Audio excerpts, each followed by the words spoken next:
There's lots of pieces that go into a loan and getting approved for a loan, but a really, really big one is the appraisal. And in today's market, in a lot of places, prices are going crazy and appraisals are having a hard time keeping up. So we're going to talk a little bit about appraisals, what they are, how they're valued, and what you might be able to do if you get one that's less than the value you were expecting. So stay tuned. Let's jump right in. Welcome to Short-Term Rental Riches, quick actionable ideas to help you along your real estate investment journey, but with a specific focus on short-term rentals. We're talking this week about appraisals, which is a huge piece of your loan, of your mortgage loan. And loans, as we know from prior episodes, are a huge piece of our investment philosophy. I've talked about loans quite a bit in the past on our podcast. So if you haven't yet, you can go to our website, strriches.com. You can search for loans or lending, and you can find all the podcast episodes that we've come out with talking about loans. But this week, I want to talk about appraisals because things are going crazy in the U.S., actually in the world with asset prices, and that is real estate, because we're just pumping so much money into the economy that it has to go somewhere, right? And a lot of that money is finding its place in real estate. But there's a challenge here. Our appraisals have to come in at a certain value in order for our loans to go through. So this week we're going to talk about what an appraisal is, the different ways that appraisers appraise property. There's three main ways. Some differences between commercial and residential appraisals because they're different. And then lastly, what happens if we get an appraisal that's less than what we were expecting?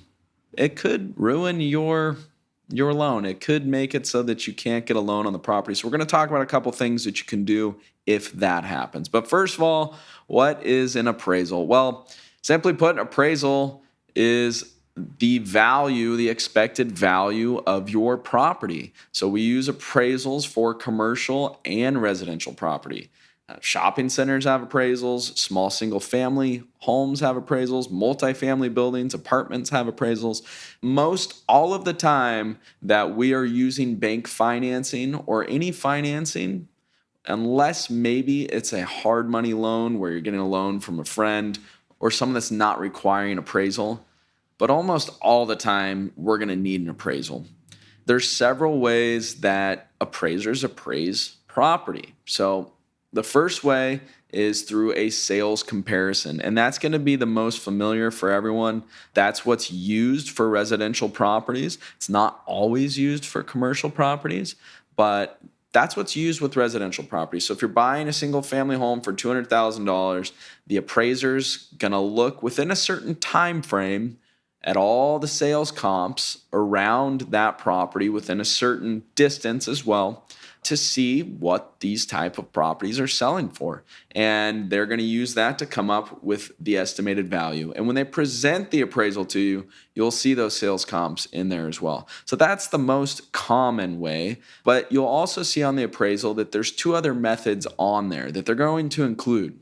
One is the cost to build the property. So that's going to be take away the land. What does it cost to actually build this property? That's not used very often. And then the third way would be an income approach. And so this is going to be more for investment property. If it's an apartment building, for example, how much income is coming in? And an appraiser can use rent comps, again, within a certain distance of the property. Has to be with similar properties. You know, you can't get rent comps from a D-class ran down property to compare for a new purchase of an A-class apartment building, for example. So those are the three ways, but most all the time, lenders are going to go with the sales approach. Now, if we're doing a commercial loan, I just want to talk about it real quickly because it is different. They do take longer and they do cost a heck of a lot more money too. So I'm doing two refinances right now, both on apartment buildings. And the price for a appraisal for a commercial loan can be significantly higher than your appraisal for a single family home. Single family home, $500 to $1,000, really depends, but it's probably somewhere in there. Your commercial appraisal can be $1,500 to $3,000. I mean, if you're appraising a really large apartment building, for example, that's quite a lot of work. And so it can be thousands and thousands of dollars. And the appraiser has to do a lot of work. So you'll find that a commercial appraisal, it's going to be a lot bigger. It might be like 75 pages, just totally depends on the size of the property. But they're going to have some really important and valuable information in there. Your appraisal for your residential home is going to be a lot smaller. And most of the time these days, appraisers are using some sort of like pre-set up documents. So they just plug in the information, then it comes out kind of in the same format. So the price is going to be different. The time it takes to appraise it is also going to be different. So what happens if we're trying to get a loan and there's no comps, or the comps for our property are valued less than what we're paying for the property?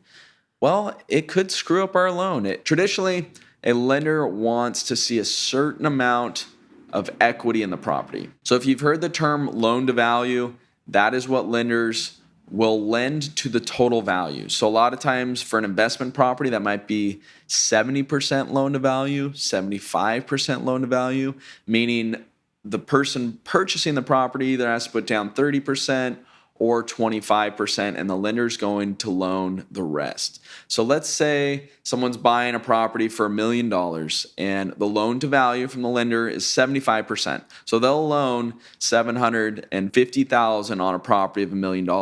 Now, what happens if you get your appraisal back and that $1 million property appraises at $900,000? Well, a couple things are going to happen. They're not going to give you that same $750,000 for a property that was valued at $900,000 because they would be going above their loan to value. I don't know exactly what that percentage would be, but they would be loaning 85%, just for example, of the value.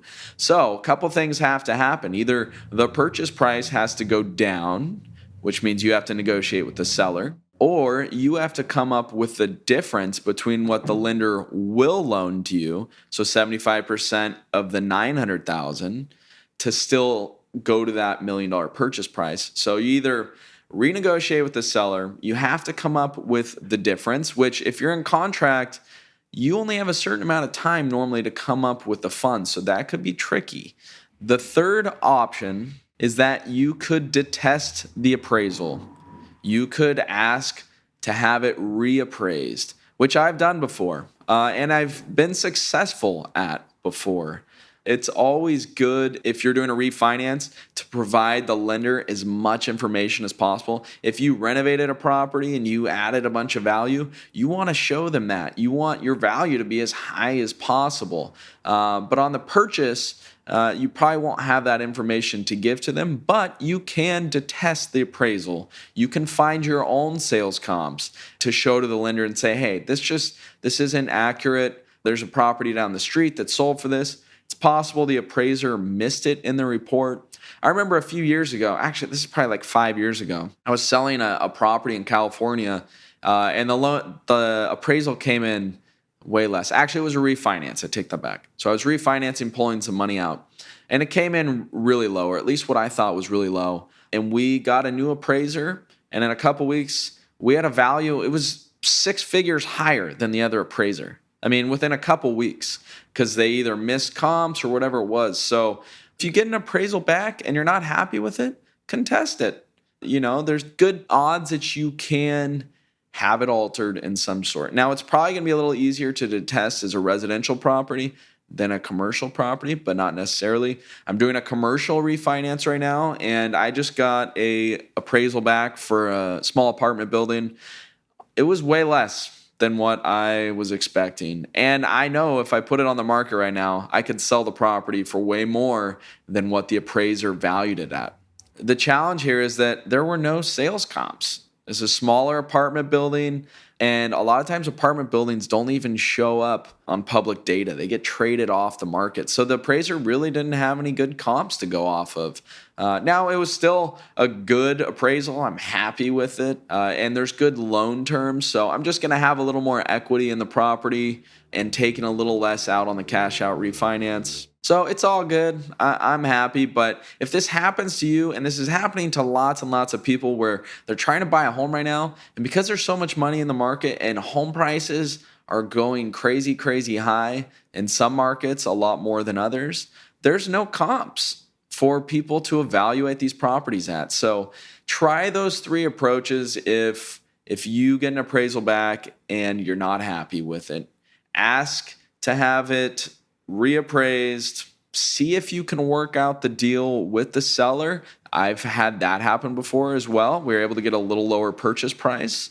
And then the third option is just having to come up with the money. So be prepared for that. If you're in a real competitive market, that could happen. Hopefully it doesn't, but just so you're aware, that's a little bit about appraisals. They're constantly changing the way we do all these things, but that strategy for valuing properties has been pretty similar for a long time. It's based off comparable information in the market. Hopefully that helps clarify things a little bit, and hopefully you guys are doing wonderful wherever you are in the world. If you haven't yet, check out our new website, strriches.com. You can find information there on whatever topic you want. You can just search. But you also have an easy way to request new topics. So I love talking about this stuff. I love getting information out there, and I love hearing back from you guys. So thank you for joining us again for another week. And until next time, have a wonderful day. Have a wonderful week.